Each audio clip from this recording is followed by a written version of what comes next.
नमस्कार, खेल समाचार में आपका स्वागत है। मैं हूं आपके साथ गौरव श्रीवास्तव। सबसे पहले एक नजर इस बुलेटिन की सुर्खियों पर।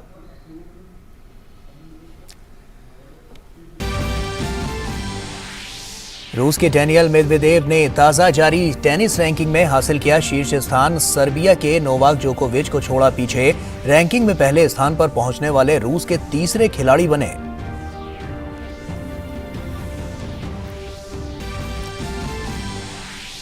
तीसरे टी20 में भारत ने श्रीलंका को 6 विकेट से हराया। किया सीरीज में 3-0 के क्लीन स्वीप।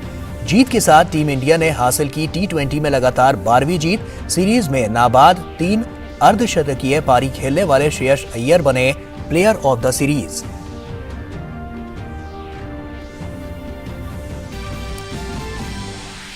भारत की पैरा तीरंदाज पूजा जातियान ने पैरा विश्व चैंपियनशिप के व्यक्तिगत वर्ग में रजत पदक जीतकर रचा इतिहास। विश्व चैंपियनशिप में रजत पदक जीतने वाली बनी पहली भारतीय खिलाड़ी।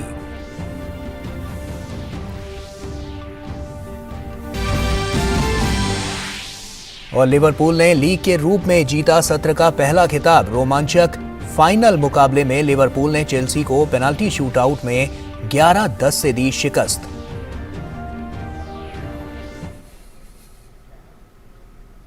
और आइए अब शुरुआत करते हैं। रूस के डेनियल मेदवेदेव ने सर्बिया के नोवाक जोकोविच का वर्चस्व समाप्त करते हुए दुनिया के नंबर 1 खिलाड़ी का ताज हासिल कर लिया है। सोमवार को जारी ताजा एटीपी रैंकिंग में मेदवेदेव ने जोकोविच को हटाकर शीर्ष स्थान प्राप्त किया। फरवरी 2020 के बाद से जोकोविच लगातार नंबर 1 की कुर्सी पर बने हुए थे। 2004 के बाद यह पहला मौका है जब टेनिस के बिग 4 माने जाने वाले जोकोविच, फेडरर, नडाल और एंडी मर्रे के अलावा किसी खिलाड़ी ने विश्व रैंकिंग में शीर्ष स्थान हासिल किया है। टेनिस कोर्ट पर लंबे समय से चले आ रहे सर्बिया के नोवाक जोकोविच का वर्चस्व टूटता दिखाई दे रहा है। पहले टीकाकरण विवाद के चलते साल के पहले ग्रैंड स्लैम में उन्हें खेलने को नहीं मिला। अब टेनिस रैंकिंग में उनकी बादशाहत भी समाप्त हो गई है। ताजा जारी टेनिस रैंकिंग में रूस के डेनियल मेदवेदेव ने जोकोविच को पीछे छोड़ते हुए शीर्ष स्थान हासिल कर लिया है। फरवरी 2020 के बाद से जोकोविच लगातार नंबर 1 की कुर्सी पर थे, लेकिन दुबई ओपन के क्वार्टर फाइनल में क्वालिफायर जीरी वेस्ली के हाथों हार के बाद साफ हो गया था कि जोकोविच अब नंबर 1 स्थान पर नहीं रहेंगे। मेदवेदेव 8,615 अंकों के साथ नंबर 1 बन गए हैं, जबकि जोकोविच के अब 8,465 अंक है और वो नंबर 2 पर हैं। तीसरे स्थान पर जर्मनी के अलेक्जेंडर ज़्वेरेव है, जबकि हाल ही में रिकॉर्ड 21वां सिंगल्स ग्रैंड स्लैम जीतने वाले स्पेन के राफेल नडाल नंबर 4 पर आ गए हैं। जोकोविच रिकॉर्ड 361 हफ्तों तक और लगातार 86 हफ्तों तक दुनिया के नंबर 1 खिलाड़ी रह चुके हैं। 26 साल के मेदवेदेव तकनीकी रूप से काफी सक्षम माने जाते हैं। उन्होंने टेनिस जगत में 4 बड़े खिलाड़ियों की लगभग 2 दशक लंबी बादशाहत खत्म की है। आखिरी बार टेनिस रैंकिंग में Roger Federer, Rafael Nadal, Andy Murray, जोकोविच यानी बिग 4 के अलावा कोई नया नाम पहले स्थान पर साल 2004 की शुरुआत में आया था। उस समय अमेरिका के एंडी रॉडिक नंबर 1 थे। अब 18 सालों के बाद मेदवेदेव के रूप में टेनिस प्रेमियों को नंबर 1 कुर्सी पर नया नाम दिखा है। मेदवेदेव 2004 के बाद 5वें खिलाड़ी बने हैं जो टेनिस रैंकिंग में पहले पायदान पर आए हैं। मेदवेदेव पिछले कुछ सालों में लगातार अच्छा प्रदर्शन कर रहे हैं। इस साल की शुरुआत में वे ऑस्ट्रेलियन ओपन के फाइनल तक पहुंचे थे। इस साल पहले 2021 में उन्होंने यूएस ओपन जीता था। यह उनके करियर का पहला ग्रैंड स्लैम था। इसके अलावा उन्होंने एटीपी मास्टर्स 1000 ट्रॉफी भी जीती थी। इसके अलावा वो 3 अन्य बड़ी टूर्नामेंट के फाइनल में जगह बना चुके हैं। लगातार अच्छे प्रदर्शन का इनाम उन्हें रैंकिंग के रूप में मिल रहा है। मेदवेदेव पहले रैंकिंग पर पहुंचने वाले रूस के तीसरे खिलाड़ी होंगे। इससे पहले येवगेनी काफिलोकोव 1999 और मरात साफिन 2000-2001 ने शीर्ष स्थान हासिल किया था। मेदवेदेव के लिए नंबर 1 बनना एक खास उपलब्धि जरूर है, लेकिन उन्हें ये कुर्सी कायम रखने के लिए अब काफी मेहनत करनी होगी, क्योंकि उनके और जोकोविच के बीच का अंतर ज्यादा नहीं है। वहीं राफेल नडाल जिस अंदाज में अब खेल रहे हैं, वो मेदवेदेव को पिछाड़ते हुए खुद नंबर 1। और वहीं भारत ने धर्मशाला में खेले गए तीसरे टी20 में जीत हासिल कर श्रीलंका के खिलाफ सीरीज क्लीन स्वीप कर ली है। 3 मैच की इस सीरीज में भारत ने तीनों मैच जीते और रिकॉर्ड बना दिया। ये टीम इंडिया की लगातार तीसरी क्लीन स्वीप सीरीज है, जबकि रविवार को खेले गए इस मुकाबले में जीत के साथ ही भारत ने लगातार 12 T20 जीत दर्ज की है। भारत और श्रीलंका के बीच खेली गई 3 मैचों की T20 सीरीज में टीम इंडिया ने क्लीन स्वीप कर दिया है। रोहित शर्मा की अगुवाई में भारतीय टीम ने श्रीलंका के खिलाफ तीसरे और आखिरी मैच में बाजी अपने नाम की। धर्मशाला के HPCA स्टेडियम में खेले गए मैच में टीम इंडिया ने 6 विकेट से एक तरफा जीत हासिल की। टॉस जीतकर पहले बल्लेबाजी करते हुए श्रीलंका ने 20 ओवर में 5 विकेट गंवाकर 146 रन बनाए। श्रीलंका के शीर्ष के 4 बल्लेबाज तो दहाई का आंकड़ा भी नहीं छू सके। इसमें पाथु निशांका, गुणातिलका, चरित असलंका और जनित लियानागे शामिल हैं। इसके बाद विकेटकीपर बल्लेबाज दिनेश चांदीमल और कप्तान दासुन शनाका ने 5वें विकेट के लिए 31 रन की साझेदारी निभाई। चांदीमल 22 रन बनाकर आउट हुए, वहीं आखिर में कप्तान शनाका ने तूफानी पारी खेली। वो 38 गेंदों पर 74 रन बनाकर नाबाद रहे। अपनी पारी में उन्होंने 9 चौके और 2 छक्के लगाए। इसके अलावा चमिका करुणारत्ने ने 12 रन की नाबाद पारी खेली।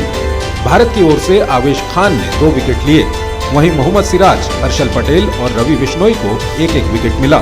147 रन के लक्ष्य का पीछा करने उतरी भारतीय टीम की शुरुआत खराब रही। कप्तान रोहित शर्मा 5 रन बनाकर आउट हुए। इसके बाद संजू सैमसन और श्रेयस अय्यर ने दूसरे विकेट के लिए 45 रन की साझेदारी की। सैमसन 12 गेंदों पर 18 रन बनाकर आउट हुए।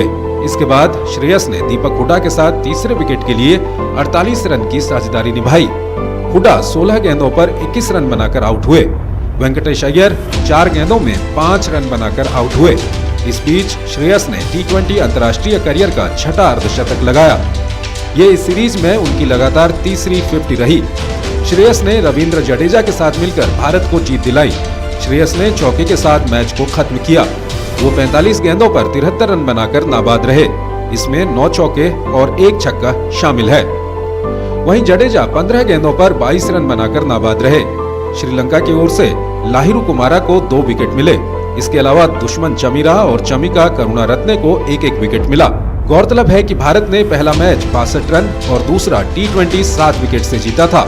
ये रोहित शर्मा की कप्तानी में लगातार चौथी सीरीज जीत है, जिसमें भारत ने विपक्षी टीम को क्लीन स्वीप किया है। इससे पहले टीम इंडिया ने न्यूजीलैंड को घरेलू T20 सीरीज में 3-0, वेस्टइंडीज को वनडे और T20 सीरीज में 3-0 और अब श्रीलंका को 3-0 से क्लीन स्वीप किया है। भारत की ये जीत अंतर्राष्ट्रीय T20 में लगातार 12वीं जीत है। इसके साथ ही भारत ने लगातार सबसे ज्यादा T20 जीतने के अफगानिस्तान के वर्ल्ड रिकॉर्ड की बराबरी कर ली है। अफगानिस्तान ने 2018-2019 में लगातार 12 T20 मैच जीते थे। भारत ने T20 विश्व कप में पिछले साल आयरलैंड, नामीबिया और अफगानिस्तान को हराया था। इसके बाद न्यूजीलैंड, वेस्टइंडीज और श्रीलंका को 3-3 मैचों में हराया है। भारत ने घरेलू जमीन पर T20 फॉर्मेट में लगातार 7वीं सीरीज अपने नाम की है। Sports desk, DD news. और भारतीय पैरा तीरंदाज पूजा जातियान ने पैरा विश्व चैंपियनशिप के व्यक्तिगत वर्ग में रजत पदक जीतकर इतिहास रच दिया। पूजा भले ही स्वर्ण पदक जीतने से चूक गईं, लेकिन वो विश्व चैंपियनशिप में रजत पदक जीतने वाली पहली भारतीय खिलाड़ी बन गई हैं। उन्हें फाइनल में इटली की पैट्रिली विसेंजा से हार का सामना करना पड़ा। फाइनल में पूजा को 3-7 से हार का सामना करना पड़ा। इससे पहले सेमीफाइनल में उन्होंने ब्रिटेन की हेजली चेस्टी से 0-2 से पिछड़ने के बाद वापसी करते हुए 6-2 से जीत हासिल कर फाइनल में प्रवेश किया था। भारत ने इस तरह विश्व तीर अंदाजी पैरा चैंपियनशिप में अपना सर्वश्रेष्ठ प्रदर्शन कर अभियान 2 रजत पदक से समाप्त किया। और FIH प्रो लीग में भारतीय महिला हॉकी टीम को पहली हार का सामना करना पड़ा। रविवार को स्पेन ने भारतीय खिलाड़ियों को 4-3 से मात दी। स्पेन खिलाड़ी जिने ने मैच के शुरुआती 35 सेकंड में ही टीम के लिए पहला गोल कर भारतीय खिलाड़ियों पर दबाव बना लिया। इसके बाद बेगोना जर्सिया ने गोल दागा, जबकि मेलन जर्सिया ने पेनाल्टी कॉर्नर से गोल कर टीम की जीत पक्की की। भारत की ओर से पदार्पण खिलाड़ी संगीता कुमारी, सलेमा तीते और नमिता ने गोल किया। 4 मैचों में भारत की ये पहली हार है। और खेल जगत से जुड़ी कुछ अन्य खबरों को विस्तार से जानने के लिए एक नजर डालते हैं इस स्पोर्ट्स रैप पर।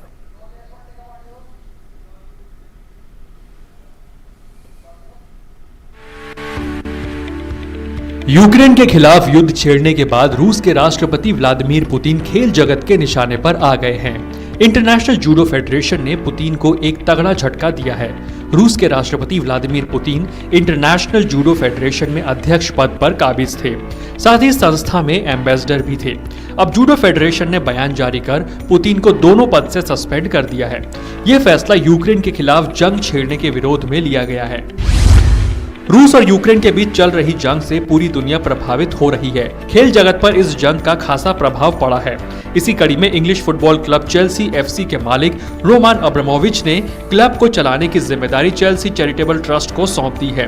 वैसे अब्रामोविच क्लब के मालिक बने रहेंगे। अब्रामोविच पर रूस का साथ देने का आरोप लगा है।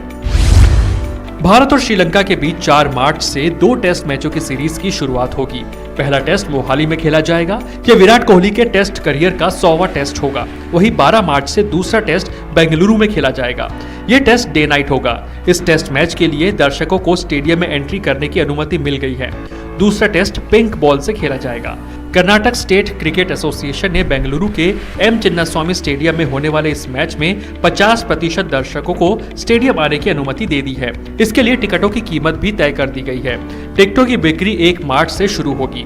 न्यूनतम कीमत 100 रुपए और अधिकतम कीमत 2500 रुपए होगी।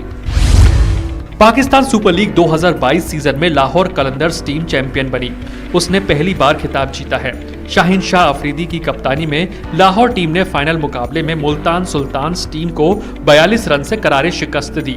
मैच में लाहौर टीम के कप्तान शाहीन शाह अफरीदी ने टॉस जीतकर बल्लेबाजी चुनी थी। इसके बाद टीम ने 5 विकेट गंवाकर 180 रन बनाए।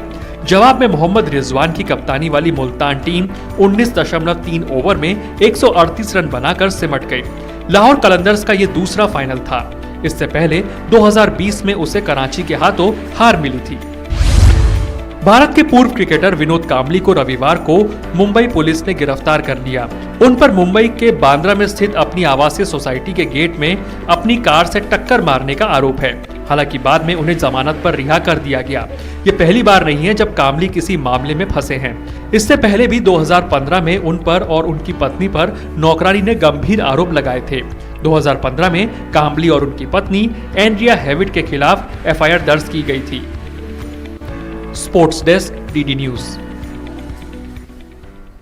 और देश भर में चल रहे फिट इंडिया क्विज में रविवार का दिन काफी महत्वपूर्ण रहा। इस दिन लद्दाख और कर्नाटक में सेमीफाइनल का दौर का आयोजन किया गया। दोनों जगहों के सेमीफाइनल में स्कूलों के बीच जीत हासिल करने के लिए कड़ी टक्कर देखने को मिली। वहीं तमिलनाडु में शेष बचे तीसरे और चौथे क्वार्टर फाइनल का भी आयोजन हुआ। देश भर में आयोजित हो रहे फिट इंडिया क्विज के तहत रविवार के दिन 2 राज्यों में सेमीफाइनल और 1 राज्य में क्वार्टर फाइनल का आयोजन किया गया। लद्दाख में दोनों सेमीफाइनल का आयोजन किया गया। पहले सेमीफाइनल में कारगिल के government middle school Shimsha, Leh के Lamdon model senior secondary school, Leh के ही केंद्रीय विद्यालय और government middle school Jasa Basgo ने हिस्सा लिया। इसमें लेह के Lamdon model senior secondary school ने पहला स्थान प्राप्त किया। वहीं लेह के ही केंद्रीय विद्यालय ने दूसरा स्थान प्राप्त करके अगले दौर में प्रवेश किया। लद्दाख के दूसरे सेमीफाइनल में कारगिल के government high school Minji, Leh के सुमूर में स्थित government higher secondary school, Kargil के गवर्नमेंट हायर सेकेंडरी स्कूल और कारगिल में स्थित हाई स्कूल सानगर के बीच कड़ी टक्कर देखने को मिली। इसमें कारगिल के गवर्नमेंट हायर सेकेंडरी स्कूल ने पहला स्थान प्राप्त करके फाइनल में जगह बनाई। वहीं लेह के सुमूर में स्थित गवर्नमेंट हायर सेकेंडरी स्कूल ने दूसरा स्थान प्राप्त कर अगले दौर में प्रवेश किया। लद्दाख के अलावा कर्नाटक में भी 2 सेमीफाइनल मुकाबला का आयोजन किया गया। पहले सेमीफाइनल में 4 टीम के बीच फाइनल में स्थान बनाने के उद्देश्य से 1-1 अंक के लिए रोचक संघर्ष हुआ। इसमें बेंगलोर के बालात्वीन गर्ल्स हाई स्कूल ने सबसे ज्यादा सही जवाब देकर पहला स्थान प्राप्त किया। वहीं मैसूर के केंद्रीय विद्यालय ने दूसरा स्थान प्राप्त करके फाइनल में प्रवेश किया। दूसरे सेमीफाइनल में बैंगलोर के श्री श्री रविशंकर विद्या मंदिर ने पहला स्थान प्राप्त कर फाइनल में जगह बनाई। वहीं दूसरे स्थान पर गुलबर्गा के DAV पब्लिक स्कूल ने जगह बनाकर अगले दौर में प्रवेश किया। तमिलनाडु में रविवार को ही तीसरे और चौथे क्वार्टर फाइनल मुकाबले का आयोजन किया गया। इसमें तीसरे क्वार्टर फाइनल में तिरुनेलवेली के Pushpalata matric higher secondary school ने पहला और चिंगलपट्टू के विद्या मंदिर ने दूसरा स्थान प्राप्त करके सेमीफाइनल में जगह बनाई, जबकि चौथे क्वार्टर फाइनल में तिरुवल्लूर की देवी अकादमी सीनियर सेकेंडरी स्कूल ने पहला और कोयम्बटूर के अमृता विद्यालयम ने दूसरा स्थान प्राप्त करके अंतिम 4 में प्रवेश किया। फिट इंडिया क्विज सितंबर 2021 में लॉन्च किया गया था। क्विज की पुरस्कार राशि 3 करोड़ 25 लाख रुपए है, जो क्विज के विभिन्न चरणों में विजेता स्कूल और छात्रों को दी जाएगी। Sports desk, DD news. और वहीं इससे पहले शनिवार को फिट इंडिया क्विज के तहत उड़ीसा में सेमीफाइनल 1 और सेमीफाइनल 2 का आयोजन किया गया। पहले सेमीफाइनल में संबलपुर के केंद्रीय विद्यालय ने पहला स्थान प्राप्त किया, तो वहीं दूसरे सेमीफाइनल में कटक के दिल्ली पब्लिक स्कूल ने सभी को पीछे छोड़ते हुए पहला स्थान हासिल किया। इसके अलावा दादर और नगर हवेली के दोनों सेमीफाइनल और बिहार के क्वार्टर फाइनल 1 और 2 का आयोजन भी हुआ।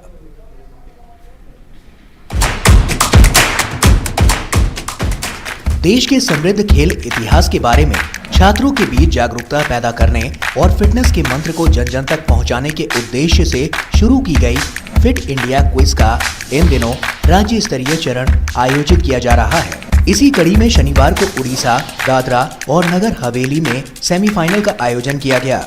उड़ीसा में आयोजित हुए सेमीफाइनल में बलासोर के केंद्रीय विद्यालय, केंद्रापारा के सेंट जोसेफ स्कूल, बलासोर के सेंट जेम्स कॉन्वेंट स्कूल और केंद्रीय विद्यालय संबलपुर के स्कूलों के बीच रोमांचक मुकाबला देखने को मिला, जिसमें सबसे ज्यादा सही जवाब देकर केंद्रीय विद्यालय संबलपुर ने पहला स्थान प्राप्त किया। वहीं सेंट जेम्स कॉन्वेंट स्कूल ने दूसरा स्थान प्राप्त करके अगले दौर में प्रवेश किया। उड़ीसा के दूसरे सेमीफाइनल में Delhi public school Cuttack, DAV public school Jharsuguda, DAV public विद्यालय अंगुल और डीएवी पब्लिक स्कूल खोरदा के बीच कड़ी टक्कर देखने को मिली। इसमें दिल्ली पब्लिक स्कूल कटक ने सभी को पीछे छोड़ते हुए पहला स्थान प्राप्त किया। वहीं डीएवी पब्लिक विद्यालय अंगुल दूसरे स्थान पर रहा। उड़ीसा के अलावा शनिवार को दादरा और नगर हवेली में भी दोनों सेमीफाइनल का आयोजन किया गया। सेमीफाइनल 1 में दादर के गवर्नमेंट हायर सेकेंडरी स्कूल ने सबसे ज्यादा सही जवाब देते हुए शीर्ष स्थान हासिल करके अगले दौर में जगह बनाने में सफलता हासिल की। दमन के our lady of help English school ने दूसरा स्थान प्राप्त किया। वहीं दूसरे सेमीफाइनल में दादर और नगर हवेली के आलोक पब्लिक स्कूल ने पहला और दीप के केंद्रीय विद्यालय ने दूसरा स्थान प्राप्त करके अगले दौर में प्रवेश किया। सेमीफाइनल के अलावा शनिवार को कुछ राज्यों में फिट इंडिया क्विज के क्वार्टर फाइनल मुकाबलों का आयोजन किया गया। बिहार में पहले 2 क्वार्टर फाइनल खेले गए। पहले क्वार्टर फाइनल में सबसे ज्यादा सही जवाब देकर सहरसा के जय प्रताप सिंह पब्लिक स्कूल ने पहला और भागलपुर के माउंट असीसी स्कूल ने दूसरा स्थान प्राप्त करके सेमीफाइनल में जगह बनाई। वहीं दूसरे क्वार्टर फाइनल में भागलपुर के सेंट जोसेफ स्कूल ने पहला स्थान प्राप्त किया, जबकि किशनगंज के जवाहर नवोदय विद्यालय ने दूसरा स्थान प्राप्त करने में कामयाबी पाई। फिट इंडिया क्विज सितंबर 2021 में लॉन्च किया गया था। क्विज का मुख्य उद्देश्य देश के समृद्ध खेल इतिहास के बारे में छात्रों के बीच जागरूकता पैदा करना और उन्हें देश के सदियों पुराने स्वदेशी खेलों और राष्ट्रीय और क्षेत्रीय खेल नायकों के बारे में जागरूक करना है। Sports desk, DD news. और दिल्ली के जिमखाना क्लब में 4 और मार्च को भारत और डेनमार्क की टेनिस टीमों के बीच डेविस कप के विश्व ग्रुप प्ले-ऑफ 1 का मुकाबला खेला जाएगा। इस मैच को लेकर जिमखाना क्लब में किस तरह की तैयारियां हैं, इस बात का जायजा लिया हमारे संवाददाता गौरव कुमार ने। दिल्ली का जिमखाना क्लब बहुत ही बेहतरीन क्लबों में से एक माना जाता है, जो कि अपनी स्पोर्टिंग फैसिलिटीज के लिए भी जाना जाता है। और इसी क्लब में भारत और डेनमार्क की टेनिस टीमों के बीच विश्व ग्रुप प्लेऑफ का मुकाबला खेला जाएगा। यानी डेविस कप का जो मुकाबला है वो यहां पर आयोजित होगा।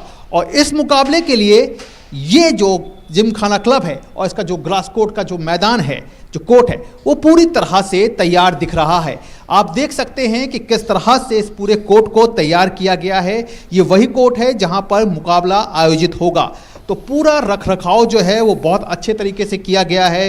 घास आप देख सकते हैं बिल्कुल छोटी छोटी रखी गई है, एकदम महीन कर दी गई है, ताकि जो ग्रास कोर्ट का जो एक लेवल होता है वो मेंटेन रहे। और सबसे बड़ी बात क्या है कि यहाँ का जो एक जिमखाना क्लब की जो ग्रास कोर्ट है वो कुल टोटल यहाँ पे 25 ग्रास कोर्ट हैं। तो उन ग्रास कोर्ट को हमेशा से एक कहना चाहिए, एक जो विंबलडन के जो मानक होता है, जो विंबलडन का जो ग्रास कोर्ट है, उनके मानकों के हिसाब से ही ये ग्रास कोर्ट जो है वो तैयार किया गया है। इसके अलावा अगर बात करें तो यहाँ पर आपको जो डेविस कप का जो ये मैच है भारत और डेनमार्क के बीच 4 और 5 मार्च को खेला जाएगा। इस बार इस मुकाबले को देखने के लिए क्राउड जो है, ऑडियंस जो है, उनको भी अलाउड किया गया है और ऐसे में आप देख सकते हैं कि यहाँ पर सीटिंग कैपेसिटी जो है उसको भी काफ़ी अच्छे तरीके से व्यवस्थित किया जा रहा है, उसकी भी व्यवस्था की जा रही है ताकि जो क्राउड है वो यहाँ पर चीयर अप करे अपने खिलाड़ियों को और उनका जो हौसला है उसको बढ़ाती रहे। इसके साथ ही साथ यहाँ पर फन पार्क का भी अरेंजमेंट किया जा रहा है और एक तरह का कहना चाहिए कि जो फैन लॉन्ज है उसको भी तैयार किया जा रहा है। फैन लॉन्च का कहने का मतलब ये होता है कि टेनिस के जो स्टार्स हैं वो यहाँ पर मौजूद होंगे, उनके साथ जो हैं वो फैंस जो हैं वो बात कर सकते हैं, टेनिस की बारीकियों को जान सकते हैं। तो ऑन टोटल सब कुछ कहने का मतलब ये है कि देश में जो डेविस कप की जो इस बार की जो मेज़बानी है वो केवल मेज़बानी तक ही सीमित नहीं है, बल्कि ये खेल जो है वो ज़्यादा से ज़्यादा युवाओं को जोड़े, ज़्यादा से ज़्यादा देश में अपनी जगह बनाए और टेनिस को लेकर के एक जो गियर होना चाहिए जो लोगों के बीच, उसको और ज़्यादा बढ़ाने के लिए एक ये कोशिश की जा रही है। इसके अलावा मैं आपको बता दूं कि यहाँ पर एलईडी स्क्रीन्स का जो है उसका भी इंतज़ाम जो है वो किया जा रहा है ताकि जो क्राउड आए उन्हें वो मैच तो देखे ही सके, लेकिन इसके साथ ही साथ एलईडी स्क्रीन्स के माध्यम से भी वो इस मैच को एंजॉय कर सके। तो कुल मिलाकर कह सकते हैं कि काफ़ी एक अच्छा, एक बढ़िया इंतजाम कहना चाहिए वो किया जा रहा है और कुल मिलाकर के इसका जो ये पूरे जो इंतज़ाम है उनका एक ही मकसद है कि किस तरह से फैंस को इस बार ज़्यादा से ज़्यादा संख्या में जोड़ा जाए और उन्हें केवल एक मैच ही ना दिखाया जाए बल्कि एक एंटरटेनमेंट का भी करना चाहिए, कहीं ना कहीं एक उनके लिए एक माध्यम बने ये डेविस कप का ये मुकाबला। तो इन सब चीज़ों को ध्यान में रखते हुए कह सकते हैं कि काफ़ी एक अच्छी तैयारी जो है वो यहाँ पर दिख रही है। खिलाड़ी जो हैं वो भी काफ़ी समय पहले ही अब यहाँ पर आ चुके हैं और अपनी प्रैक्टिस जो है वो अब शुरू करने वाले हैं और कुछ खिलाड़ियों ने टेनिस प्रैक्टिस जो है वो शुरू भी कर दी है। तो कुल मिलाकर कह सकते हैं कि एक अच्छी तस्वीर जो है वो यहाँ से देखने को मिल रही है और उम्मीद यही है सबको कि भारत जो है वो डेनमार्क को हरा करके वर्ल्ड ग्रुप 1 में जो है वो अपनी जगह बनाए और वहाँ पर फिर अपनी चुनौती पेश करे। कैमरामैन सुमित के साथ मैं गौरव कुमार, डीडी न्यूज़, दिल्ली। और इंग्लिश क्लब लिवरपूल ने चेल्सी को हराकर लीग कप का खिताब अपने नाम कर लिया है। लिवरपूल ने यह मैच पेनल्टी शूटआउट में जीता। वेम्बली में खेले गए इस फाइनल मुकाबले को लिवरपूल ने अपने नाम कर सीजन की पहली घरेलू ट्रॉफी हासिल करने में कामयाबी पाई। दोनों टीम पहले और दूसरे हाफ में कोई भी गोल करने में नाकाम रही, वहीं अतिरिक्त समय में भी कोई गोल नहीं हो सका। इसके बाद पेनल्टी शूटआउट में लिवरपूल ने 11-10 से यह मैच अपने नाम किया। और आइए फुटबॉल जगत की तमाम अन्य हलचलों को जानने के लिए देखते हैं ये फुटबॉल रैप। मैनचेस्टर सिटी ने इंग्लिश प्रीमियर लीग में शनिवार को एवर्टन को एक रोमांचक मुकाबले में 1-0 से हरा दिया। लीग में शीर्ष पर चल रही मैन सिटी को इस मुकाबले में एवर्टन ने शुरू से कड़ी टक्कर दी। दोनों में से कोई भी टीम पहले हाफ में गोल करने में सफल नहीं हो पाई। दूसरे हाफ के अधिकांश समय भी दोनों ही तरफ से गोल के असफल प्रयास देखने को मिले। हालांकि मैच के 82वें मिनट में मैन सिटी के फोडेन ने गोल करके टीम को 1-0 से आगे कर दिया। ये फोडेन का पिछले 4 मैचों में तीसरा और इस सत्र में सिटी के लिए 10वां गोल है। इसके बाद कोई और गोल देखने को नहीं मिला और मैन सिटी ने मुकाबले को अपने नाम कर लीग में शीर्ष स्थान बरकरार रखा। ईपीएल के ही एक अन्य मुकाबले में टॉटनहैम हॉटस्पर्स ने लीड्स यूनाइटेड पर 4-0 की धमाकेदार जीत दर्ज की। पूरे मुकाबले के दौरान टॉटनहैम ने लीड्स पर दबाव को बनाकर रखा। मैच के 3 गोल पहले हाफ में देखने को मिले। 10वें ही मिनट में दोहार्ती ने स्पर्स के लिए पहला गोल करने में सफलता पाई। 5 मिनट बाद ही कुलुसेविस्की ने गोल करके टीम की बढ़त को 2 गुना कर दिया। 27वें मिनट में टॉटनहैम के स्टार स्ट्राइकर हैरी केन ने गोल करके टीम को 3-0 से आगे कर दिया। दूसरे हाफ के खत्म होने से कुछ मिनट पहले सान ह्यूम-मिन ने गोल करके टॉटनहैम की 4-0 से जीत तय कर दी। इस जीत के साथ टॉटनहैम लीग में 7वें स्थान पर आ गई है। ईपीएल के ही एक अन्य मुकाबले में मैनचेस्टर यूनाइटेड को वैटफोर्ड के खिलाफ खेले गए गोल रहित ड्रॉ से संतोष करना पड़ा। पूरे मुकाबले के दौरान मैन्यू की तरफ से निराशाजनक प्रदर्शन देखने को मिला। दोनों हाफ के दौरान मैन्यू को गोल करने के कुछ अच्छे मौके मिले, लेकिन वो उन्हें भुना नहीं पाई। इस ड्रॉ के बावजूद वो अंक तालिका में चौथे स्थान पर बने हुए हैं। स्पेनिश फुटबॉल लीग में रियल मैड्रिड ने रायो वैलकानो को 1-0 से हराने में सफलता पाई। दोनों टीमों की ओर से पहले हाफ में कोई गोल देखने को नहीं मिला। दूसरे हाफ के अधिकांश समय दोनों टीमें गोल करने का असफल प्रयास ही करती दिखाई दी। मैच खत्म होने से 7 मिनट पहले रियल के अनुभवी स्ट्राइकर करीम बेंजेमा ने विनिसियस जूनियर से मिले पास पर गोल करके टीम को 1-0 से जीत दिला दी। इस जीत के साथ रियल मैड्रिड ने लीग में शीर्ष स्थान पर अपनी स्थिति को मजबूत कर लिया है। फ्रेंच फुटबॉल लीग में पेरिस सेंट जर्मेन ने एम्बापे के 2 गोल की मदद से सेंट एटियन को 3-1 से हराने में सफलता पाई। एम्बापे ने पहले हाफ का खेल खत्म होने से पहले और दूसरे हाफ का खेल शुरू होते ही 2 गोल किया। ये दोनों गोल उन्होंने मेसी के पास पर किए। इस जीत के साथ PSG 62 अंक के साथ लीग में शीर्ष पर बनी हुई है। इटालियन फुटबॉल लीग में यूवेंटस ने एम्पोली को रोमांचक मुकाबले में 3-2 से शिकस्त दी। यूवेंटस ने 32वें मिनट में कीन के गोल की मदद से 1-0 की बढ़त ले ली। हालांकि 39वें मिनट में एम्पोली की तरफ से बराबरी का गोल देखने को मिला। इसके बाद दुसान व्लाहोविच ने 45वें और 66वें मिनट में 2 गोल करके यूवेंटस को 3-1 से आगे कर दिया। एम्पोली की तरफ से 76वें मिनट में ला मांटिया ने गोल करके स्कोर को 3-2 कर दिया। हालांकि इसके बाद कोई और गोल नहीं हुआ और यूवेंटस ने मुकाबले को 3-2 से जीतकर लीग में चौथा स्थान बरकरार रखा है। Sports desk, DD news. और खेल समाचार में फिलहाल इतना ही। हमारी पूरी टीम को दीजिए इजाजत। नमस्कार।